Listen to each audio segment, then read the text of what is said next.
آپ جے کے بول دیکھ رہے ہیں۔ ترکی کے عام انتخابات کے نتائج آنا شروع ہو گئے ہیں۔ ترکی کے عام انتخابات میں کانٹے کا مقابلہ ہوا۔ طیب اردوغان جو اس سے پہلے 2 بار صدارتی عام انتخابات جیت چکے ہیں، پرائم منسٹر بھی رہے، ان کا مقابلہ تیسری بار صدارتی جو الیکشنز ہوئے ان میں ان کا مقابلہ کمال کلک اور دوگلو سے تھا، جو 6 جماعتی اتحاد کے متفقہ امیدوار تھے۔ اسی طرح سے دیگر 2 امیدوار بھی اس میدان میں مقابلے میں تھے، اور اس 600 نشستیں جو ہے وہ اس صدارتی امیدوار کے لیے جو 600 نشستیں ہیں ان پر مقابلہ ہوا۔ رجب طیب اردوغان جو اک پارٹی کے امیدوار تھے، اور اسی طرح سے جو کمال کلک اور دوگلو جو ہیں یہ 6 جماعتی اتحاد کے متفقہ امیدوار تھے۔ اس سے پہلے کہ ہم آپ کو نتائج بتائیں، صورتحال یہ تھی کہ بہت کانٹے کا مقابلہ تھا۔ انتخابی جو صورتحال رہی وہ بھی بڑی قریب رہی، اور آخر میں ہم نے یہ دیکھا کہ عین انتخاب سے 48 گھنٹے قبل 6 جماعتوں کے اتحاد کے جو متفقہ امیدوار ہیں یہ اپنے حامیوں کے ساتھ سامنے آئے، اور بظاہر بڑے ٹھنڈے مزاج کے شخصیت کے مانے جانے والے کمال کلک اور دوگلو نے بڑی گرم جوش تقریر بھی کی۔ رجب طیب اردوغان نے اپنی انتخابی جو مہم ہے اس کا اختتام ایک جو آیا صوفیہ مسجد ہے یہاں پر نماز عشاء کی ادائیگی کے بعد اپنے حامیوں سے ملاقات کے بعد کیا، اور یوں انتخابی جو مہم تھی یہ ختم ہو گئی۔ 14 مئی کو عام انتخابات ہوئے، اور رجب طیب اردوغان اور کمال کلک اور دوگلو میں ممکنہ طور پر ایک کانٹے کا مقابلہ ہونا تھا، اور یہی ہوا کہ جو صبح 8 بجے جو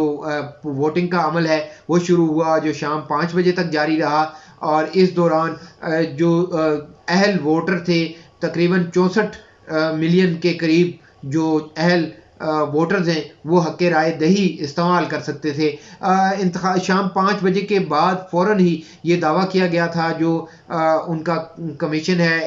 انتخابی نظام ہے اس کے صدر نے یہ دعویٰ کیا تھا کہ ہم آج ہی کے روز جو انتخابی نتائج ہیں وہ جاری کر دیں گے، اور ایسا ہی ہوا کہ انتخابی نتائج 5 بجے جب ووٹنگ کا عمل ختم ہوا تو اس کے بعد چند ہی گھنٹوں کے بعد انتخابی نتائج سامنے آنا شروع ہوئے۔ اب آپ کو غیر حتمی نتائج رجب طیب اردوغان کے اور جو کمال کلک اور دوگلو ہیں ان کے بتانے جا رہے ہیں۔ رجب طیب اردوغان اور کمال کلک اور دوگلو میں کانٹے کا مقابلہ ہوا، اور اس وقت تک غیر حتمی غیر سرکاری جو نتائج ہیں ان کے مطابق رجب طیب اردوغان نے 64% ووٹ جو ہے وہ سمیٹ لیے ہیں، اور یوں جو 34% ووٹ ہیں وہ جو کمال کلک اور دوگلو ہیں ان نے سمیٹے ہیں اور ان کے حصے میں آئے ہیں، اور دیگر جو 2 امیدوار ہیں ان کے حصے میں بھی دیگر ووٹ آئے ہیں۔ یوں ہم کہہ سکتے ہیں کہ جو صدارتی امیدوار کے لیے ضروری تھا کہ وہ اگر اس کے بعد اس میں کوئی بھی امیدوار 50% ووٹ نہ لے پاتا تو اس کے لیے دوبارہ سے ری پولنگ ہونی تھی ٹاپ کے 2 امیدواروں کے درمیان، لیکن ایسا نہیں ہوا۔ رجب طیب اردوغان نے اپنا ریکارڈ برقرار رکھا ہے، وہ اس سے قبل بھی یک طرفہ طور پر جیتتے رہے ہیں، اور 50% سے زائد لوگوں کی حمایت ان کے ساتھ رہی ہے۔ رجب طیب اردوغان اب تک 64% لوگ جو ووٹر ہیں وہ سمیٹ چکے ہیں، 64% نشستیں ان کے حصے میں آئی ہیں، اور اس وقت تقریباً غیر حتمی طور پر غیر سرکاری نتائج جو ہیں وہ تمام نشستوں کے سامنے آ چکے ہیں، اور رجب طیب اردوغان ترکی کے صدر منتخب ہو گئے ہیں۔ رجب طیب اردوغان ترکی کے صدر منتخب ہو چکے ہیں، ان نے 64% لوگوں کی جو حمایت ہے، 64% نشستیں حاصل کی ہیں، اور یوں اب انہیں ترکی کے اگلا صدر بننے سے کوئی بھی نہیں روک سکتا ہے۔ ابھی آپ کو بتائیں کہ ترکی کے یہ انتخابات، ترکی کے یہ صدارتی انتخابات ایک لحاظ سے کافی اہمیت کے حامل تھے کہ اس بار 100 سالہ معاہدہ جو ترکی کا وہ ختم ہونے جا رہا ہے، اگست میں اس کی تاریخ پوری ہونی ہے، اور اس کے بعد ترکی ایک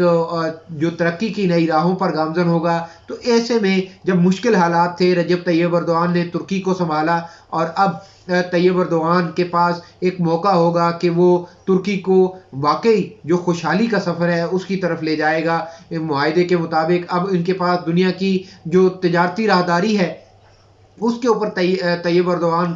کی دسترس ہوگی، وہاں سے وہ محصولات لیں گے، وہاں سے گزرنے والے جو جہاز ہیں، بحری جہاز ہیں، یا جو بھی سامان و رسد وہاں سے